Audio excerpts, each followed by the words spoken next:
ہم ہلاک ہوئے جاتے ہیں۔ اس نے اٹھ کر ہوا کو ڈانٹا اور پانی سے کہا ساکت ہو، تھم جا۔ پس ہوا بند ہو گئی اور بڑا امن ہو گیا۔ پھر ان سے کہا تم کیوں ڈرتے ہو، اب تک ایمان نہیں رکھتے؟ آمین۔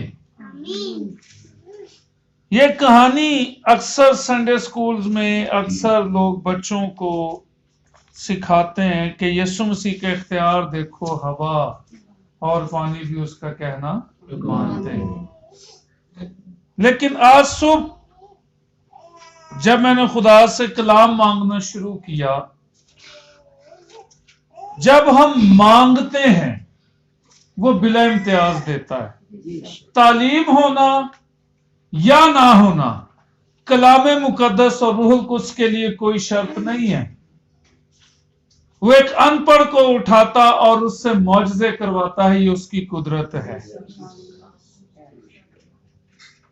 کلام مقدس میں ہم نے پڑھا ہے تب بڑی آندھی چلی اور لہریں کشتی تک آئیں کہ کشتی پانی سے بھری جاتی تھی، اور وہ خود پیچھے کی طرف گدی پر سو رہا تھا، یعنی یسوع مسیح۔ پس انہوں نے اسے جگایا اور کہا اے استاد، کیا تجھے فکر نہیں کہ ہم ہلاک ہوئے چاہتے ہیں؟ آج ہمارے پاس خدا نے ہمیں ایک ایک کشتی دی ہے۔ وہ ہماری اولاد ہے، ہماری فیملی ہے، ہمارا گھر ہے۔ ہم اپنی کشتی کو چلا رہے ہیں۔ کوئی بھی ناخدا جو کشتی چلاتے ہیں اسے کہتے ہیں ناخدا۔ کوئی بھی ناخدا یہ اجازت کبھی نہیں دیتا کہ اس کی کشتی کے بالکل درمیان کے اندر ایک سوراخ کر دیا جائے اور پھر اس کو سمندر میں رکھ دیا جائے اور اسے کہا جائے کہ اس کو اب چلا کر لے جا۔ کہ اگر آپ کو ایک کشتی دی جائے اور آپ کو کہا جائے کہ اس کے درمیان میں ایک سوراخ ہے، آپ نے اس کو اس کنارے سے اس کنارے تک لے کر جانا ہے، تو آپ اس کو لیں گے؟ کیوں نہیں لیں گے؟ کیا ہوگا اس سے؟ پانی بھرے گا تو کشتی ڈوب جائے گی۔ اس بات کو یاد رکھیے گا، ایک سوراخ پوری کشتی کو ڈبو دیتا ہے۔ ایک سوراخ پوری کشتی کو ڈبو دیتا ہے، اور ہم اس کو نہیں لیتے، ہم انکار کرتے ہیں، ہمیں نہیں یہ چاہیے۔ اب وہ شاگرد کشتی میں ہے اور طوفان، آندھیاں، طوفان اتنے آئے ہیں اور پانی اتنا بفرا ہوا ہے، لہریں اس قدر اونچی ہیں کہ لہروں کا پانی جو ہے اب کشتی میں سوراخ نہیں ہے، کشتی میں وہاں کوئی سوراخ نہیں ہے، لیکن پانی کی لہریں اتنی بفری ہیں، اتنی اونچی ہیں کہ جب وہ آ کے ٹکراتی تو آدھا پانی کشتی کے اندر بھر جاتا، اور جب پانی کشتی کے اندر آئے گا تو وہ آٹومیٹکلی ڈوبے گی۔ از حد افسوس ہے ہماری کشتیوں میں آج سوراخ ہو چکا ہے، اور وہ سوراخ گناہ کا کوڑ ہے۔ وہ سوراخ جو ہے وہ فکروں کا کوڑ ہے۔ وہ سوراخ جو ہے، ہم کہتے تو ہیں ہم مسیح ہیں، ہم ہر وقت دعا کرتے ہیں، نہیں کام چلے گا، روحانی ہونا پڑے گا۔ کیا ہونا پڑے گا؟ اسپرچولی ہمیں، روحانی طور پر ہمیں لڑنا پڑے گا، کیونکہ پالوس نے ہمیں یہ بات بتا دی ہے کہ گوشت اور خون سے ہماری جنگ نہیں ہے، ہماری جنگ روحانی قوتوں کے ساتھ ہے۔ اور وہ یہ جو دل ہے نا، دل، اس کے اندر ابلیس روحوں کو بھیج کے ہماری کشتیوں میں سوراخ کر دیتا ہے تاکہ ہم اپنے سفینوں کو، ہم اپنی کشتیوں کو خدا کی طرف نہ لے کر پہنچ جائیں۔ ہم ایک کنارے کی طرف رہیں اور ہم اس کنارے پہ کھڑے ہو کر سوچتے رہیں کہ اس کشتی میں تو سوراخ ہو چکا ہے، میں اس کو نہیں چلا سکتا، اور میں اس کنارے سے جہاں مجھے سب کچھ لینا ہے نہیں پہنچ سکتا۔ میں اس کنارے پر کھڑا ہوں جہاں کچھ بھی نہیں ہے، جہاں کوئی چیز نہیں ہے، اور میرے پاس کشتی بھی ہے، میں چلانا بھی جانتا ہوں، اور کشتی پانی میں اتار بھی سکتا ہوں، اور مجھے سمتوں کا بھی پتا ہے، مجھے راہوں کا بھی پتا ہے، میں نے کہاں جا کر مڑنا ہے مجھے وہ بھی پڑا ہے، لیکن میں کچھ نہیں کر پا رہا کیونکہ میری کشتی کے اندر کیا ہے؟ سوراخ ہے۔ وہ سوراخ کیوں ہے؟ کہ ہم نے اپنی روحانیت چھوڑ دی ہے۔ افسوس کے ساتھ یہ بات کہنی پڑتی ہے، ہم نے اپنی روحانی حالت چھوڑ دی ہے۔ ہم نے اپنے خدا کو ایک گھڑی کے اندر رکھا ہوا ہے کہ ہم 10 منٹ کی دعا کر کے اتنا بڑا احسان خدا کے اوپر کرتے ہیں، اتنا بڑا احسان کرتے ہیں، اور پھر میں جتلاتے بھی ہیں بعد میں 10 منٹ دعا کیتی ہے، میں آدھا گھنٹہ دعا کیتی ہے، میری دعا سنی نہیں جا رہی۔ شاگردوں نے کیا کیا پتہ ہے؟ پیچھے یسوع مسیح لیٹا ہوا ہے۔ پیچھے کہاں ہے؟ اسی کشتی میں ہے نا، کسی دوسری کشتی میں تو نہیں تھا، کشتی ایک ہی تھی، شاگرد اسی میں سے، طوفان اسی کشتی پر آیا، جو ہوائیں چل رہی تھی اسی کشتی پر چل رہی تھی۔ یسوع کہاں تھا؟ کسی کو خیال تھا کہ یسوع اس کشتی میں ہے؟ پہلو آپ ہی لڑتے رہے، پہلو آپ ہی لے کرتے رہے، کدھروں ادھروں موڑیے کدی ادھروں موڑیے، پتوار جڑا اتنے کپڑا لگا ہوتا ہے، کدی دائیں کیتا کدی بائیں کیتا۔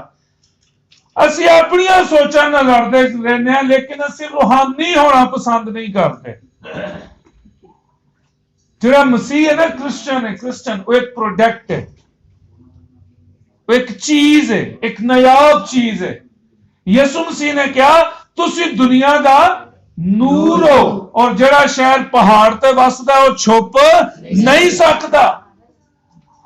تسی پہاڑ تے وسن والی چیز ہو، تسی او شہر ہو جڑا اچا وسدا ہے، تسی او شہر ہو جڑیاں لائٹاں دنیا ویکھدی ہے۔ یسوع مسیح نے کیا؟ You are the light of world, تسی دنیا دا کی ہو؟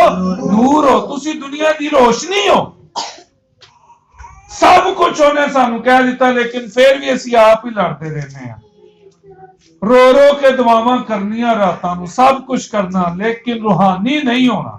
یہ تو قسم پالی روحانی کدوں ہوواں گے؟ جدوں اسی 1% میں کہہ رہا 99.99% بھی نہیں، پورا 100% سانو روحانی ہونا پے گا، پھر کچھ نہ کچھ ہوئے گا۔ 100% سانو یسوع کول جانا پے گا، پھر کچھ ہوئے گا، ورنہ کشتی ڈگمگاندی رہے گی۔ شاگردہ نے کی کیتا آخر کر؟ آگے ذرا پڑھو، ذرا یہی آیت کے دھیان کری لی ہے۔ اور وہ خود پیچھے کی طرف گدی پر سو رہا تھا، پس انہوں نے اسے جگا کر کہا، استاد کیا تجھے فکر نہیں کہ ہم ہلاک ہوئے جاتے ہیں؟ جدو مرن تک نوبت پہنچ گئی نا، جدو ویکھیا ہن کشتی منٹاں چ ڈب جانی ہے، پھر بھجے یسوع وال۔ یسوع جی اٹھو، ربی اٹھو، مالک اٹھو، اے خدا دے بیٹے اٹھو، ویکھو اسی ڈبدے جا رہے ہیں، تانوں فکر نہیں۔ یسوع مسیح ساڈی کشتی چ موجود ہوندا ہے، لیکن اسی اونوں بلانا پسند نہیں کرتے۔ یسوع مسیح ساڈی زندگیاں چ موجود ہوندا ہے، یسوع مسیح ساڈے جڑے دل دے خیال نے انہاں دے وچ موجود ہوندا ہے۔ یسوع مسیح جدوں ساڈیاں تے مشکلاں آندیاں نے نا، اوہدے پیچھے کھلوتا ہوندا ہے، لیکن اسی اونوں کواندے بلاندے ہی نہیں۔ اسی مشورہ لینا پسند نہیں کرتے۔ اسی کہنا فلاں خادم کول چلے جائیے، وہ حل کرے گا، اوہو ایسی دعا کردا ہے، دوجے دن بندہ ٹھیک۔ او بندے ٹھیک تے ہو جان گے، اس آپ ہی کدوں صحیح ہونا ہے؟ اسی آپ ہی کدوں روحانی ہونا ہے؟ اسی آپ ہی کدوں خدا نو پسند آنا ہے؟ اسی آپ ہی کدوں اپنی زندگی نو بدلنا ہے؟ اسی آپ ہی کدوں اپنی سوچاں نو خدا کو لے کے جانا ہے؟ اسی آپ ہی کدوں یسوع مسیح نو بلانا ہے؟ اسی آپ ہی کدوں کہنا ہے کہ یسوع تو آ، اے باپرو تو آ، تے سب کچھ بدل جائے گا۔ پھر پاوے طوفان ہون، پاوے ہواواں ہون، پاوے غم ہوئے، پاوے دکھ ہوئے، پاوے تکلیف ہوئے، پاوے موت دی وادی دے وچوں لنگدے ہوئیے، او داؤد کہندا ہے خدا مینوں تیرے آسا اور تیری لاٹھی نال مینوں کی ہے تسلی ہے، میں چاہے موت دے وچوں کیوں نہ لنگا، تو میرے نال ہے۔ خدا نے کہا داؤد میرا دل پسند بندہ مینوں مل گیا ہے۔ ضرور ہے کہ اسی پہلے انہوں پسند آئی ہے۔ اسی کہنے ساڈے واسطے کوئی کر دے، ساڈے واسطے یسوع کر دے، ساڈے واسطے خادم دعا کر دین، پر اسا نہیں جے بدلنا۔ اسی 5 منٹ دی دعا کر کے نا بڑے وڈے مسیح بن جانے ہیں۔ نہیں میرے عزیزو، रूहानी होना पेगा। हुण वक्त है कि रूहानी होइए, हुण वक्त है कि रूह दे विच मामूर होइए, हुण वक्त है कि रूह नू अपने अंदर लईए। जदों 120 दी जमात दे उत्ते रूह कुद्स आया ना, तो उन्हां कलामे मुकद्दस दी आयत नू पढ़ के दुआ कीती, योएल 2 बाब दी। क्या खुदावन तेरे कलाम चो लिखे कि तू आखिरी दिनां दे विच अपने रूह चो ढेलेगा, अपना रूह देवेगा। अज सानू उस रूह नू दे, अपने रूह नू उंढेल। और की लिखा उत्थे पाक रूह आया। Hallelujah, hallelujah. तेरे ऐलान करना पेगा, ऐलान करना पेगा। सब नालों पहलों एलिया ने ऐलान किया, जाओ तुसी भी अपने मजबे बनाओ तो उत्ते गावां जो तुसा रखना कुर्बानी रखो। मैं भी ऐलान करना, मैं भी रखांगा, पर अग अज कोई भी नहीं लाएगा। अज ओही लाएगा अग जिहड़ा जिंदा खुदा होएगा। Hallelujah, hallelujah. पहले ऐलान करना पेगा सानू, पहलों सानू डिक्लेयर करना पेगा, मैं तैयार हाँ, मैं उठ पिया, खुदा दा पाक रूह मेरे नाल है। फिर बीज जदों बोया जाता ना, लिखिया कलाम दे जदों बीज किसान बोंदा ना, तो रात और कोल बैठा नहीं रहिंदा कि इन्हें सुबह उगना ते मैं इहनूं कट लांगा। नहीं, ਉਹਦੇ ਵਾਸਤੇ इंतजार करता है। वो कई महीने इंतजार करता है जदों बीज बोंदा है। असीं जदों बीज बोंदे ना अपनी दुआ दा, असीं इंतजार नहीं करते, कदी इंतजार नहीं करते। अज नहीं होया, कल नहीं होया, परसों नहीं होया, वो छड्डो ये काम नहीं होना, चलो किसी होर नाल। क्यों? क्योंकि असीं रूह कुद्स नूं अपनी जिंदगियां दे विच नहीं लेंदे।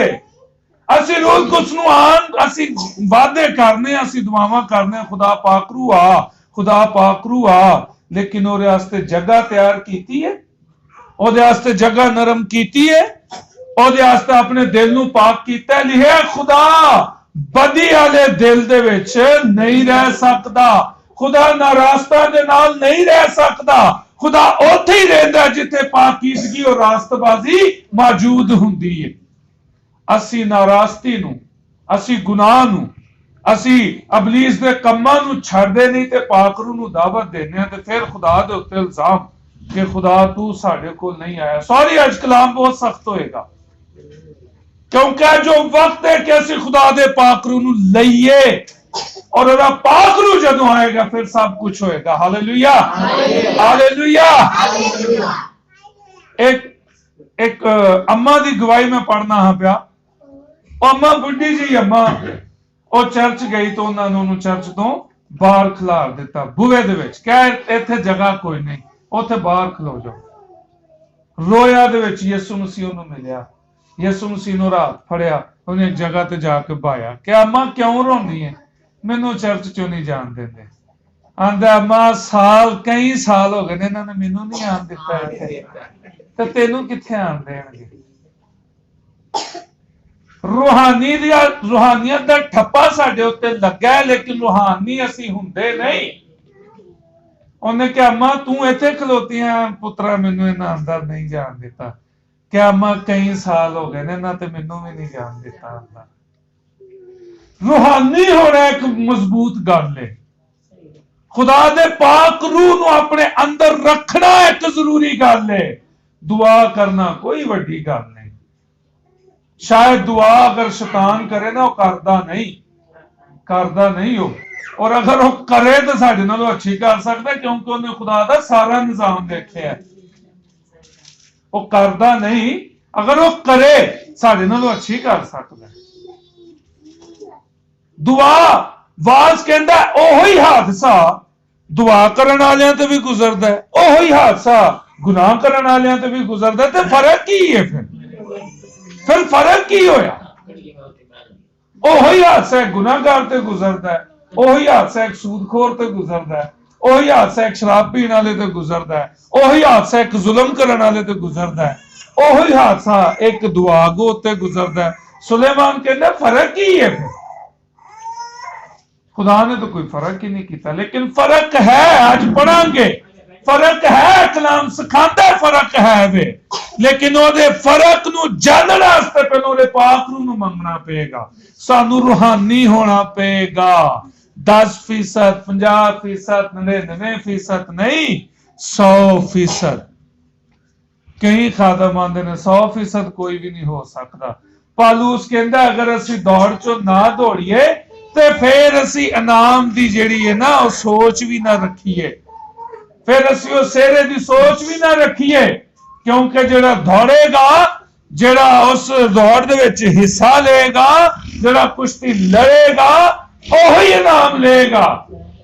ਔਰ ਅਗਰ ਇੱਕ ਸ਼ਖਸ ਦੌੜ ਦੀ ਲਾਈਨ ਦੇ ਵਿੱਚ ਲੱਗਾ ਹੈ ਔਰ ਇੱਕ ਸ਼ਖਸ ਬਾਹਰ ਕੁਰਸੀਆਂ ਤੇ ਬੈਠਾ ਹੈ, ਉਹ ਦੌੜਨ ਵਾਲਾ ਸੋਚਦਾ ਪਿਆ ਮੈਂ ਕਿੰਜ ਨਾਮ ਜਿੱਤਣਾ ਹੈ, ਲੇਕਿਨ ਜਿਹੜਾ ਬਾਹਰ ਬੈਠਾ ਹੁੰਦਾ ਮੈਂ ਨਾਮ ਜਿੱਤਣਾ, ਦੋਵਾਂ ਚੋਂ ਕਿਹੜਾ ਨਾਮ ਜਿੱਤੇਗਾ? ਉਹ ਜਿਹੜਾ ਕੁਰਸੀ ਤੇ ਬੈਠਾ ਉਹ ਜਿੱਤ ਸਕਦਾ ਹੈ ਨਾਮ? ਕਦੀ ਵੀ ਨਹੀਂ ਜਿੱਤ ਸਕਦਾ।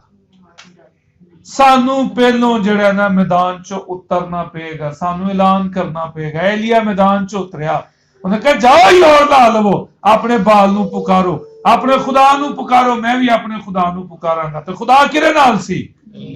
ਕਿਹਦੇ ਨਾਲ ਸੀ? ਅੱਗ ਕਿਹੜੀ ਦੁਆ ਚੋਂ ਆਈ? ਜਦੋਂ ਅਸੀਂ ਐਲਾਨ ਕਰਾਂਗੇ ਨਾ ਫਿਰ ਖੁਦਾ ਅੱਗ ਵੀ ਭੇਜੇਗਾ। ਲਿਖਿਆ ਉਹ ਕੱਲ आज बल्कि अब तक, वो कल आज बल्कि अब तक। ਕਿ ਏਲੀਆ ਦੁਨਿਆਵੀ ਬੰਦਾ ਸੀ? ਲਿਖਿਆ ਉਹ ਹਮ ਤਬੀਅਤ ਤੇ ਸਾਡਾ ਹੀ ਸੀ, ਲੇਕਿਨ ਉਹਦੀ ਦੁਆ ਚ ਜ਼ੋਰ ਕਿਉਂ ਆਇਆ? ਕਿਉਂਕਿ ਇੱਕ ਰੂਹਾਨੀ ਬੰਦਾ ਸੀ। ਦਾਊਦ ਨੇ ਐਲਾਨ ਕੀਤਾ, ਜਾਤੀ ਜੂਲੀਅਟ ਤੂੰ ਕੌਣ ਹੁੰਦਾ ਕਿ ਮੇਰੇ खुदा ਦੀ ਨਿਸਬਤ ਕੁਫਰ ਬਕੇ? तेरी है जुरत कि तू मेरे खुदा में इंज आखे, क्या मैं आज ही तेनू, आज ही तेरा सिर तेरे तन तो कलम करके जुदा कर दांगा। दाऊद ने कोई पिछों जाके हमला नहीं किया, दाऊद ने साइड तो जाके हमला नहीं किया, दाऊद ने ਉਹਦੇ ਮੂੰਹ ਦੇ ਉੱਤੇ ਉਹਦੇ ਸਾਹਮਣੇ ਖਲੋ ਕੇ ਉੱਤੇ ਹਮਲਾ ਕੀਤਾ। ਖੁਦਾ ਨੇ ਉਹਨੂੰ फतेहमंद किया। क्यों? क्योंकि दाऊद रूहानी सी। Hallelujah, hallelujah. दाऊद ने मारिया वट्टा, पहले ही वट्टा सिर चो वजया, ओदी तलवार कड्डी और सीने उत्ते खलो के और सिर नूं कलम कीता और सिर नूं चुक्या कि आज ए जो जंगजू जड़ा मेरे खुदा दे खिलाफ बोलदा सी, खुदा तुहानू भी दाऊद वांगू कुवत देगा, खुदा तुहाडी भी दुआ दे विच कुवत पाएगा एलिया वांगू। लेकिन जरूरी चीज है वे रूहानी होना पेगा, खुदा दे पाक रूह नूं लेना पेगा, नहीं तो असीं पिछे ही रह जाएंगे, असीं पिछे ही रह जाएंगे। रूहानी होना बहुत जरूरी गल है। लिखे अगे जो आयत पढ़िए, लिखे उन्होंने उसे जगा कर कहा, उस्ताद क्या तुझे फिक्र नहीं कि हम हलाक हुए जाते? जदों सारे दारा से घूम लेने ना, बाबियां दे, बकरियां दे, तवीतां दे, धागियां दे, खुदा दा शुक्र इत्थे कोई भी ऐसा बंदा नहीं बैठा जिहड़ा इहो जिहे काम करदा है। लेकिन एक मसीह, जिहड़ा एक मसीह है, एक प्रोडक्ट है, एक चीज है, एक ब्रांड है, वो अपनी इज्जत, अपना मुकाम, मसीहत कई लोग खो बैठे। फिर वो लोग आखिर चो फिर आंदे ने, यसू जी, यसू जी सानू पता ही नहीं सी तुसी साडी कश्ती चो बैठे हो, सानू पता ही नहीं सी तुसी पीछे बैठे हो, हुण उठो साडी कश्ती नू बचाओ। ए ओदी खासियत है, ए ओदा जलाल और ओदी इज्जत और उस जात दी खूबी है। ਜਿਹੜਾ ਵੀ ਉਹਦੇ ਕੋਲ ਜਾਂਦਾ ਹੈ ਨਾ ਉਹ ਕਦੀ ਉਹਨੂੰ ਮਾੜਾ ਨਹੀਂ ਕਰਦਾ। ਹਾਲੇਲੂਇਆ, ਇਹ ਯਿਸੂ ਦੀ ਜ਼ਾਤ ਦੀ ਖੂਬੀ ਹੈ। ਜਿਹੜਾ ਵੀ ਜਾਂਦਾ ਹੈ, ਜਿਹੜਾ ਵੀ ਜਾਂਦਾ ਹੈ ਨਾ ਉਹਨੂੰ ਕਦੀ ਉਹ ਮਾੜਾ ਨਹੀਂ ਕਰਦਾ। फिर अगे लिखा है, उसने उठकर हवा को डांटा और पानी से कहा साकत हो, थम जा, बस हवा बंद हो गई और बड़ा अमन हो गया। ਜਦੋਂ ਅਸੀਂ ਯਿਸੂ ਨੂੰ, ਉਹਦੇ ਪਾਕ ਰੂਹ ਨੂੰ ਬੁਲਾਉਂਦੇ ਆ ਨਾ, ਫਿਰ ਅਸੀਂ ਰੂਹਾਨੀ ਹੁੰਦੇ ਆ।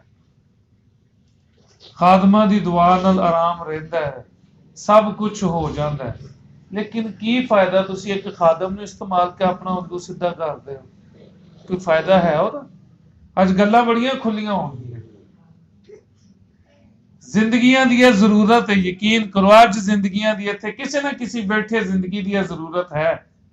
ਅਸੀਂ ਖਾਲੀ ਆਪਣਾ ਕੰਮ ਸਿੱਧਾ ਕਰਨ ਵਾਸਤੇ ਖਾਦਮਾਂ ਨੂੰ ਇਸਤੇਮਾਲ ਕਰਦੇ ਹਾਂ।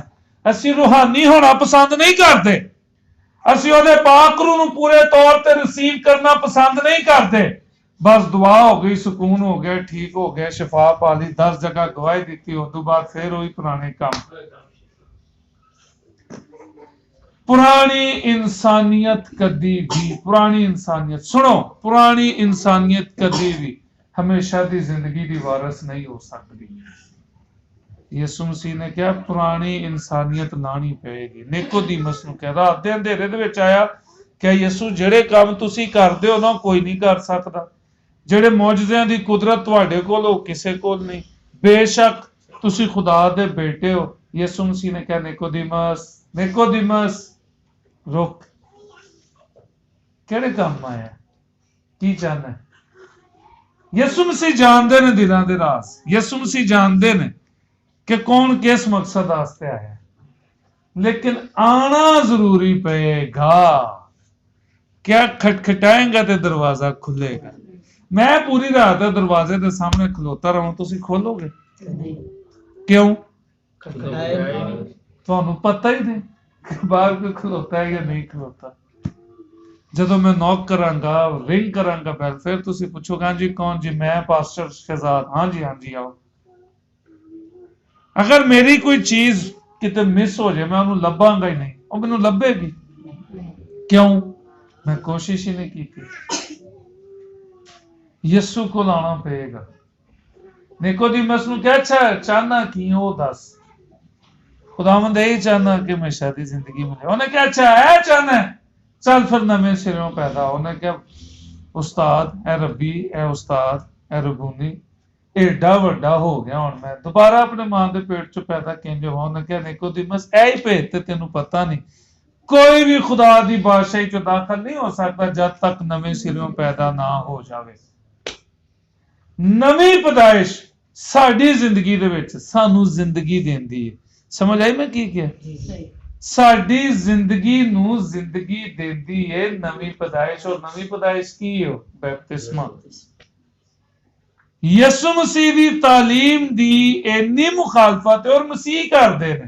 कई लोग आंदे ने नहीं लवांगे तो फिर भी खैर है, बस ओनू मनो और हुक्मां ते अमल करो। तुसी पहला हुक्म ही नहीं और मानदे। निकोदेमुस नूं यसु मसीह उंज नहीं सी आख सकदा। अच्छा हमेशा दी जिंदगी, चल ठीक है आ जा तू हमेशा। सलीब दे उत्ते कह रहा तू मेरे नाल फिर दोस्त होएगा, और नाल तो निकोदेमुस चंगा सी ना। फिर शरअ दा आलम सी, कलाम नू जानदा सी, शरीयत नू जानदा सी, अमल करदा सी हुक्मां दे उत्ते। एक गुनाहगार शख्स, चोर शख्स कह रहा है यसु जदों तू अपनी बादशाही च जाए मैनू याद करी। ओनू कुछ भी नहीं कह रहा यसु, ओनू कह रहा अच्छा तू मेरे नाल फिरदौस च होएगा, तेरी बख्शिश हो गई है। निकोदेमुस नू कह रहा है कि तेनू नवें सिरों पैदा होना पड़ेगा।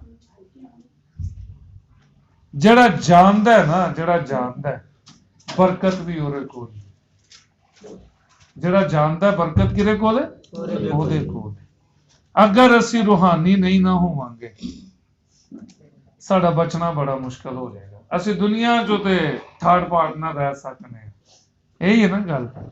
बीमारियां भी सानू छड़ जांदियां ने। क्यों? क्योंकि ओदा बेटे यीशु दा लहू, यहोवा खुदा दा बेटा यीशु, ओदा लहू सानू हर मुश्किल परेशानी, दुख, तकलीफ, बीमारी, लाचारी, कमजोरी, मौसमी असर, इबलीस दे हर जकड़ियां तो आजाद कर सकदा है। ते ओदी कुदरत है, उन्हें करना है और वो करदा है। असी की करने हैं? सवाल है वे असां की कीता है। मेरे नाल एक हवाला करो जरा खरूज दी किताब और 11वां बाब। हुण मैं एक आखिरी गल करके ते फिर आमीन करांगे, क्योंकि यह गल बहुत ज्यादा लंबी है। यह जिहड़ा रूहानी होना है ना, अज मैं अक्सर यह गल कदी शेयर नहीं करता, लेकिन तुहाडे नाल मैं गल करन लगा कि आज सुबह तो खुदा ने, सुबह तो जदों मैं अपने ऑफिस च जाके बैठा ना, औरों तो होन तक जदों तक मैं इत्थे आया खुदा कलाम करदा रहा। आमीन हालेलुया। और इहो जिहे दिन जिंदगी दे विच ना कदी कदी आंदे ने। खुदा ने सिखाया है कि रूहानी होना, मसीह होना कोई वड्डी गल नहीं। लिखिआ इब्राहिम दे बच्चे औलाद जिहड़े आंदे ने, असीं ते इब्राहिम दी औलाद हां, असीं ते यीशु दे चेले हां, असीं ते यीशु दे शागिर्द हां। क्या वो भी फिर अंधेरियां दे विच सुट्टे जाणगे। ओ यीशु है तेरे नाम तो जड़े ना बदरूआं कड्डियां सन। यीशु ने कहना हो हाँ ठीक है, उन्हां दी जरूरत सी, मेरी कुदरत सी, वो निकल गई, लेकिन तुसां मैनू नहीं जानदे। चलो मैं तुहानू भी नहीं जानदा। जानना जरूरी गल है। जरा कड्डो 11वां बाब ते ओदी तुसी पढ़ो जनाब 5वीं 6वीं ते 7वीं आयत।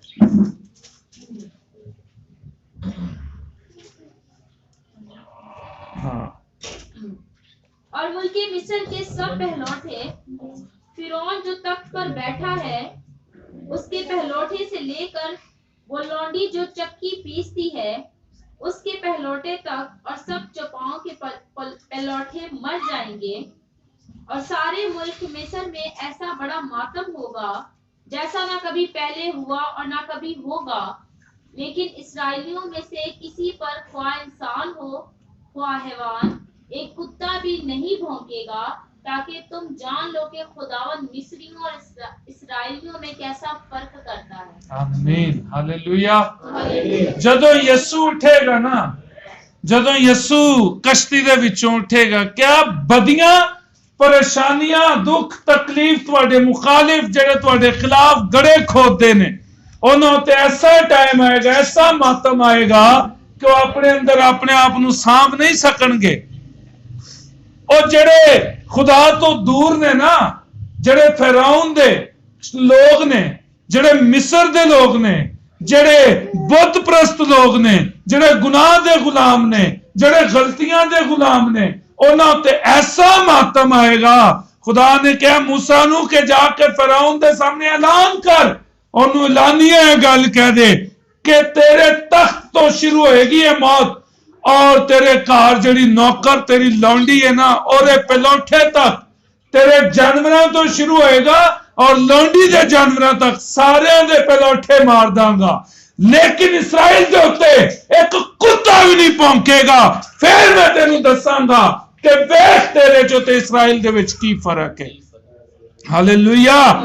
साडे उत्ते कुत्ता भी नहीं भौंकेगा, साडे उत्ते कोई इबलीस दा काम जेड़ा गालिब नहीं आएगा। ਜਦੋਂ ਅਸੀਂ ਰੂਹਾਨੀ ਹੋਵਾਂਗੇ, ਜਦੋਂ ਅਸੀਂ ਉਹਦੇ ਪਾਕ ਨੂੰ ਆਪਣੀ ਜ਼ਿੰਦਗੀ ਦੇ ਅੰਦਰ ਆਉਣ ਦਾ ਮੌਕਾ ਦਾਂਗੇ ਨਾ, ਫਿਰ ਸਾਡੇ ਵਿਗੜੇ ਕੰਮ ਸਹੀ ਹੋਣਗੇ, ਫਿਰ ਸਾਡੇ ਰਿਸ਼ਤੇ ਬਹਾਲ ਹੋਣਗੇ, ਫਿਰ ਸਾਡੀਆਂ ਟੁੱਟੀਆਂ ਹਸਤੀਆਂ ਜਿਹੜੇ ਅਸੀਂ ਬਿਖਰੇ ਆ ਨਾ, ਅਸੀਂ ਆਪਸ ਚ ਮਿਲਾਂਗੇ, ਫਿਰ ਸਾਡੇ ਹਾਲਾਤ ਅੱਛੇ ਹੋਣਗੇ, ਫਿਰ ਸਾਡੀਆਂ ਸੋਚਾਂ ਅੱਛੀਆਂ ਹੋਣਗੀਆਂ, ਫਿਰ ਸਾਡੇ ਕੰਮ ਅੱਛੇ ਹੋਣਗੇ, ਫਿਰ ਸਾਡੀਆਂ ਮੁਸ਼ਕਲਾਂ ਵੀ ਜਾਣਗੀਆਂ, फिर परेशानियां भी जाएंगियां, फिर दुख भी जाएंगे, फिर तकलीफां भी जाएंगियां, फिर हर ओ मुखालिफ जड़ा साडे खिलाफ उठदा और सानू शिकस्त देना चाहता है, खुदा उन्हां नू भी तो तय करेगा। लिया इस्राएल दे उत्ते मैं तेनू फर्क दसांगा, फिरौन तेरे मुंडे तो लैके तेरे बेटे तो लैके तेरे घर जड़ी नौकर और पलौठे पहले बच्चे तक मैं सब नू मार दांगा। ए मरी सब दे उत्ते आएगी, ए मातम मिस्र दे विच सब दे उत्ते आएगा, लेकिन मेरी कौम इस्राइल दे उत्ते कुत्ता भी नहीं भौंकेगा।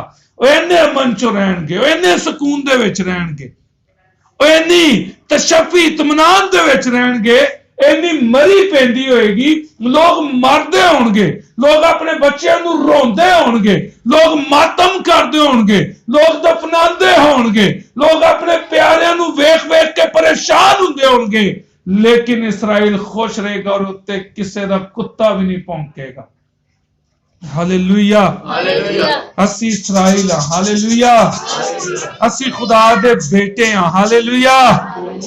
मैंने तुम्हें चुना है ताकि तुम फल लाओ, तुमने नहीं, मैंने। यीशु आंदा मैं तुहानू चुने है।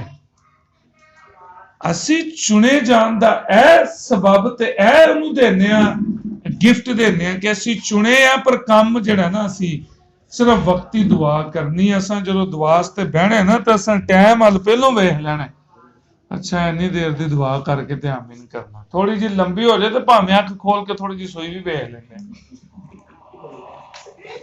सब करते हैं ऐसे, सब, मैं भी इसमें शामिल हूं। मैं क्यों कहूं जी मैं नहीं हूं, मैं अपनी बात पहले करता हूं। मैं कहता हूं कि यह कलाम मेरे लिए है, आप सबके लिए भी है। खास बात है रूहानी होना, स्पिरिचुअल होना। कोई मुश्किल आपके सामने खड़ी नहीं होगी। ऐलान करो एलिया की तरह, ऐलान करो दाऊद की तरह, ऐलान करो मूसा की तरह, ऐलान करो कि मैं ये सब कुछ तोड़ता हूं अपने ऊपर से। हालेलुया। सारी लानतों को तोड़ता हूं जो मेरी तरफ आती हैं। हालेलुया। आए अपने कदमों पर खड़े हो।